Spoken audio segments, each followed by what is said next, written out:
Olá pessoal, nós estamos aqui hoje para a nossa aula de carboidratos. Então, como vocês podem perceber, a gente está cheio de exemplos de carboidratos aqui. Os carboidratos são conhecidos pela função energética que eles representam para nós.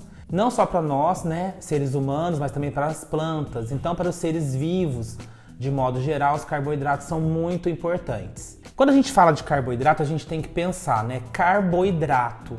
Então, hidratos de carbono. Então, na verdade, o carboidrato ele vai ter carbono, ele vai ter hidrogênio e ele vai ter oxigênio. Para ser considerado um carboidrato, eu tenho que ter mais de 3 carbonos. Ou seja, eu não vou ter carboidrato com 2 carbonos. Então, o carboidrato precisa ter mais de 3 carbonos. Para a gente definir carboidrato também, a gente pode relembrar as funções orgânicas. Cetona, que eu tenho a função orgânica cetona e a função orgânica aldeído. Lembrar que o aldeído está na extremidade, então a gente vai encontrar lá na extremidade, e a cetona vai estar no carbono secundário. Então provavelmente eu vou ter os aldeídos lá na extremidade da cadeia carbônica e eu vou ter cetona no meio da cadeia carbônica. Eu estou falando isso porque a gente pode definir esses carboidratos, como polihidroxicetona ou polihidroxialdeído. Então, polihidroxi, muita hidroxila. Para quem não se lembra, a hidroxila é OH. Então, poli, muitas hidroxilas. Se eu tiver a função cetona, eu vou falar que eu tenho uma cetose.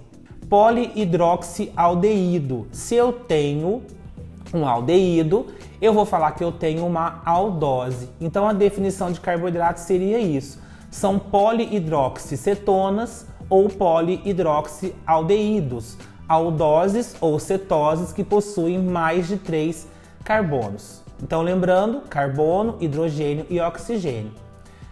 E muita hidroxila, podendo ser cetona, cetose ou aldeído, aldose. Para quem não se lembra, revisar funções orgânicas que vocês vão encontrar lá. O que é uma cetona, o que é um aldeído. Então, gente, quando a gente fala de carboidrato, a gente está pensando na função energética, mas também ele tem outras funções. Como, por exemplo, função estrutural e função de comunicação celular. A função de comunicação celular, a gente pode destacar a questão de respostas imunológicas, como as glicoproteínas, glicose associada à proteína. Olha que importante, nós falamos de proteína na nossa aula anterior a essa e hoje a gente está falando novamente de proteína. Ou seja, os assuntos, apesar de serem divididos didaticamente, eles têm muita ligação. Então, quando eu falo de um assunto, sempre preciso lembrar de outro. Esse é um exemplo clássico, as glicoproteínas. Então a gente sabe que proteínas são várias unidades de aminoácidos. Quando eu tenho isso como uma moléculazinha lá de um carboidrato, por exemplo, de glicose, eu vou chamar de glicoproteína. Elas estão relacionadas a essa imunidade, essa resposta imunológica também que o organismo pode ter. Basicamente, a gente pode classificar carboidratos em 3 tipos. São os monossacarídeos, os oligosacarídeos e os polissacarídeos. Quando eu falo monossacarídeos, eu estou pensando em monômeros, unidades onde eu vou ter pequenas unidades de sacarídeos. Então eu posso pensar, monossacarídeos eles vão variar de 3 a 7 átomos de carbono. Então, lembrando que o carboidrato tem que ter mais de 3 carbonos. Então, se eu tiver de 3 a 7 carbonos, eu classifico essa molécula, essa biomolécula de carboidrato, como um monossacarídeo. Exemplos comuns de monossacarídeo, eu posso destacar as pentoses e as hexoses. Quando eu falo de pentose, eu estou pensando, em via das pentoses, eu estou pensando em DNA e eu estou pensando em RNA. Então, quando eu falo de exemplos de pentose, eu vou lá para a ribose do DNA e a desoxirribose do RNA. A desoxirribose, ela vai ficar com 4 carbonos, né? Porque tem essa desoxi.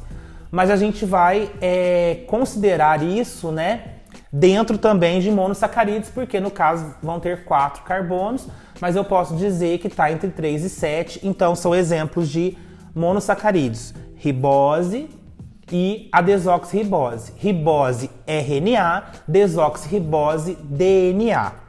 Os oligosacarídeos, olha o prefixo, oligo, significa poucos, né? Então, pouca quantidade de sacarídeos, pouca quantidade de monossacarídeos. Na verdade, os oligosacarídeos são a união de vários monossacarídeos. A união de quantos monossacarídeos? De 2 a 20 monossacarídeos eu posso considerar um oligosacarídeo. De 2 a 20 monossacarídeos, não carbonos, tá? Então eu preciso ter esses monossacarídeos unidos.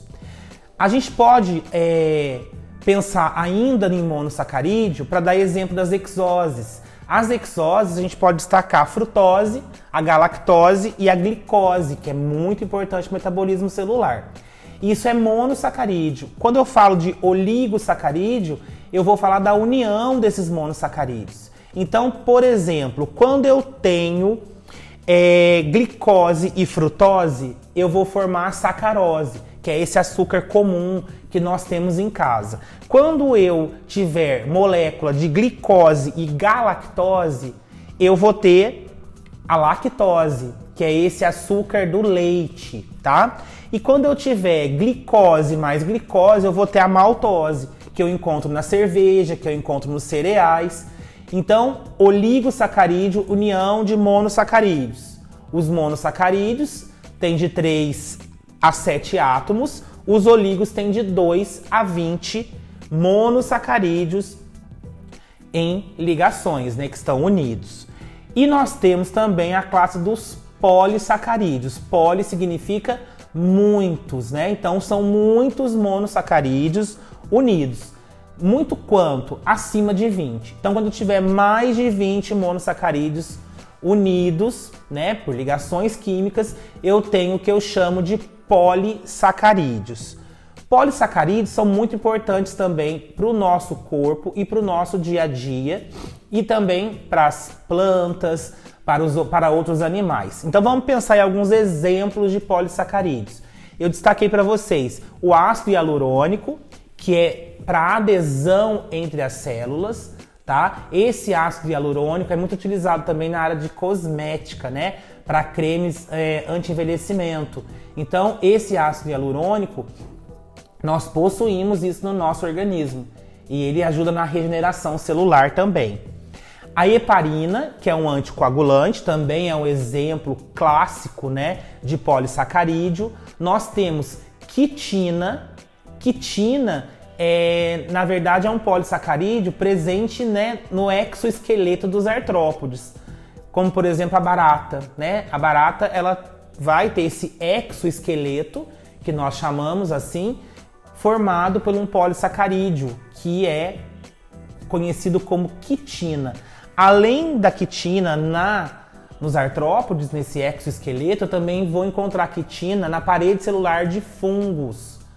Então, parede celular de fungos também tem esse polissacarídeo, né? Também tem esse carboidrato conhecido como quitina.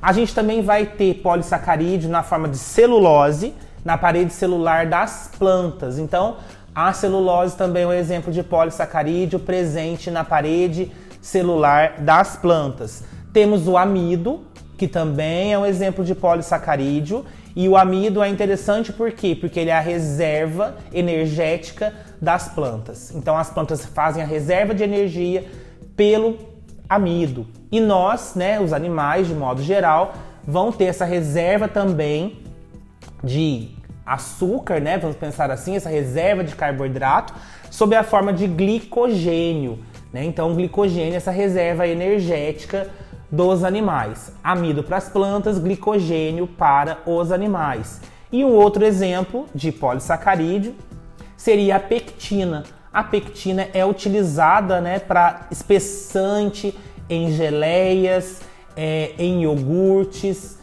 um estabilizante. Então, quando você faz um iogurte em casa, você percebe que ele fica mais ralinho, mais fininho. A textura de um iogurte comprado no supermercado é totalmente diferente, porque eles adicionam, né, essa pectina e ela dá essa consistência para esse iogurte, que é a consistência do iogurte industrializado. Então, a gente falou agora da classificação dos polissacarídeos, né, monossacarídeos. Então, a gente pode dar como exemplo as pentoses. Então, a gente vai falar de ribose, desoxirribose, DNA, né, RNA e DNA. E a gente também falou de hexoses, frutose, galactose e glicose, monossacarídeos. Oligosacarídeos, os mais comuns são os disacarídeos, né? Então, disacarídeo é a união de dois monossacarídeos. Nós falamos de glicose e frutose, que vai formar sacarose. Nós falamos de glicose e galactose, que vai formar lactose. E nós falamos de glicose com glicose, formando aí a maltose. E os polissacarídeos, que são polímeros, né? Compostos com mais de 20 unidades de monossacarídeos. Então a gente deu vários exemplos: pectina, quitina, ácido hialurônico, amido, glicogênio, né? Alguns exemplos desses carboidratos conhecidos como polissacarídeos. Agora a gente vai falar um pouco da ligação que existe entre os polissacarídeos. Então, quando a gente fala assim, oligosacarídeo é formado pela união de dois monossacarídeos. Daí eu pego lá, por exemplo, glicose mais glicose, formando maltose. Como que essa ligação química vai ocorrer? Na verdade, essa ligação química ela tem um nome.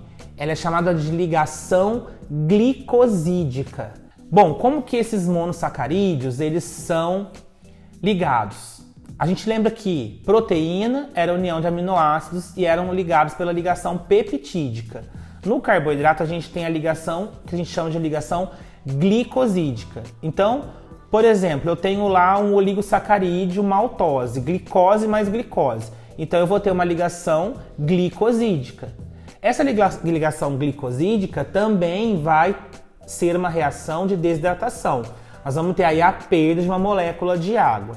Para a gente relembrar isso, né, quando a gente fala de ligação, a gente tem que pensar em elétrons livres. Para a gente lembrar de elétrons livres, a gente vai lá para a química geral. Vocês sabem de cargas elétricas, né? Vocês sabem de átomos que têm capacidade de atrair elétrons para perto de si.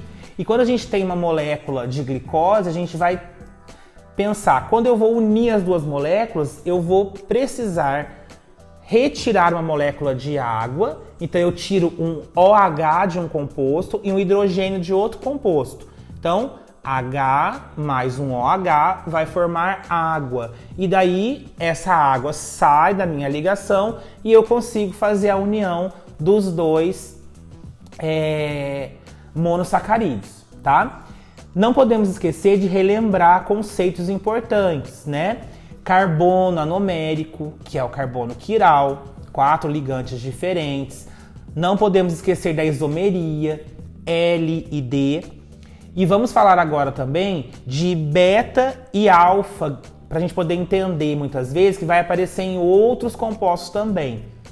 Então toda vez que eu tenho uma molécula que eu chamo ela de alfa, vamos dar um exemplo, alfa-D-glicose. E a outra molécula beta-D-glicose. Como que eu sei que essa molécula ela é alfa e como que eu sei que ela é beta? Eu preciso analisar a hidroxila. Então, quando a hidroxila estiver para baixo do meu plano, eu vou chamar ela de alfa. E quando a hidroxila estiver acima do meu plano, eu vou chamar ela de beta.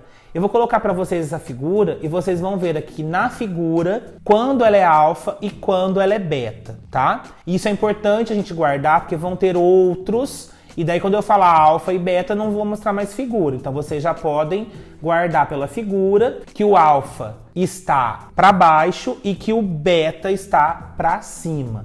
Então, observando a figura, a gente consegue visualizar isso. Lembrar também, né, quando eu falo direita e esquerda, D e L, é destrógeno e levógeno, então não podemos esquecer disso. Então a ligação glicosídica, ela vai ter a liberação de um OH do alfa-D-glicose e ela vai liberar um hidrogênio do beta-D-glicose. Então, essa liberação de OH, que é a hidroxila, com o hidrogênio, vai formar para mim a ligação glicosídica, que é uma reação de desidratação. A figura que eu vou mostrar agora para vocês, ela vai mostrar como que ocorre essa ligação glicosídica. Então, fiquem atentos na figura para vocês entenderem, né, essa saída da água e a união desses dois monossacarídeos. Bom, quando a gente vai trabalhar com carboidrato, a gente precisa também das projeções, né? Muitas vezes eu olho e vejo que o monossacarídeo está linear, muitas vezes eu olho e vejo o monossacarídeo cíclico. Então eu tenho dois cientistas que representaram para nós essas moléculas. Quando eu tenho uma representação em cadeia linear, né, em cadeia aberta, eu falo que eu tenho a projeção de Fischer. Quando eu tenho cadeia cíclica ou cadeia fechada, eu falo que eu tenho a posição de Howard. Vamos mostrar para vocês agora também nessa figura as projeções de Howard e as projeções de Fischer. Então, Fischer, cadeia aberta e Howard, cadeia cíclica. Bom, quando a gente trabalha com carboidratos, é impossível a gente não falar dos carboidratos na alimentação. Então, pensando nisso, a gente pode destacar algumas características, né, de carboidrato dentro da alimentação. Então, quando eu falo, né, no consumo de carboidratos, exemplos que vêm à minha cabeça, né, os pães. Então, os pães são exemplos de carboidrato muito comuns, pães e massas. Quando eu falo de carboidrato também, eu penso em frutas, né, porque eu penso em celulose. Quando eu falo de carboidratos, eu penso nos iogurtes, porque eu tenho aí, né, no caso dos iogurtes, a pectina, que vai dar essa espessura, essa textura para o meu iogurte. Eu penso em doces de modo geral. Eu penso no leite, que é o açúcar, tem açúcar galactose, né, lactase. Então, os carboidratos estão muito presentes no nosso cotidiano, na nossa alimentação. Para a gente destacar algumas coisas, a gente pode pensar nesse carboidrato e como que esse carboidrato vai agir no meu organismo. Então, basicamente, o carboidrato tem função energética. A gente consome carboidrato para ter energia. O que a gente não pode é consumir mais carboidrato do que a gente precisa e não gastar essa energia, né? A gente só acumular essa energia sem gastar. Por isso que os exercícios físicos, né, as caminhadas, qualquer atividade física é importante para a gente poder ter alimentação com carboidrato, mas a gente também gastar esse carboidrato, gastar essa energia. Lembrando, né, que nós vamos ver depois metabolismo de carboidratos. Então a gente vai pensar onde que esse carboidrato vai entrar na minha célula, como que ele vai agir dentro da minha célula e como que essa energia vai ser liberada. Então a gente vai trabalhar depois em metabolismo de carboidrato. Mas é importante agora conhecer isso, né? E pensar nesse carboidrato na nossa alimentação. Nós sabemos que o excesso de açúcar gerado pelo carboidrato pode causar diabetes, por exemplo, diabetes mellitus. Então a gente vai trabalhar com vocês também nesse sentido. Entender que o consumo excessivo de carboidratos pode gerar, né, muito açúcar, muita quantidade de açúcar no meu sangue e eu posso produzir pouca insulina e essa insulina não dá conta, né, de quebrar esse açúcar e a gente pode ter sérios problemas de saúde em relação a isso. Tem pessoas também que sofrem, né, de intolerância à lactose. Então, são pessoas que não conseguem fazer a digestão da lactose, que é esse açúcar presente no leite, né, no queijo, nos derivados. Essa lactose, na verdade, ela é digerida por uma enzima. Então, vamos lembrar de enzima e proteína. Essa enzima é chamada de lactase. Então, a lactase que vai fazer a digestão desse tipo de açúcar. As pessoas mais velhas, elas podem perder a capacidade de produzir lactase. Então, isso já é conhecido, né? Muitas pessoas, depois de uma certa idade, não conseguem mais fazer a digestão da lactose. Por quê? Porque o organismo não produz a quantidade necessária de lactase. Também a gente sabe que tem pessoas que já nascem com essa condição, né? Elas já têm essa condição desde o nascimento, mas tem pessoas que podem adquirir isso. Então existem grandes quantidades de produtos industrializados, comercializados hoje, que não têm lactose ou medicamentos que possam, né, produzir essa enzima lactase. Geralmente são medicamentos que têm um tempo, né, que duram um período de 1 hora, 1 hora e meia ali. Então a pessoa tem aquele tempo para ela poder consumir, né, essa lactose, e aí sim, nesse tempo, pelo medicamento, ela consegue produzir essa lactase temporariamente. Então, gente, quando a gente fala em carboidrato, a gente está pensando em muita coisa. A gente pensa não somente em nós, seres humanos, mas também em todos os seres vivos, né? Bactéria também adora açúcar, né? Bactéria também precisa de açúcar. Bom, vamos ficar por aqui e eu vou tomar o meu café. Espero que vocês também se alimentem aí direitinho, tá? Um beijo.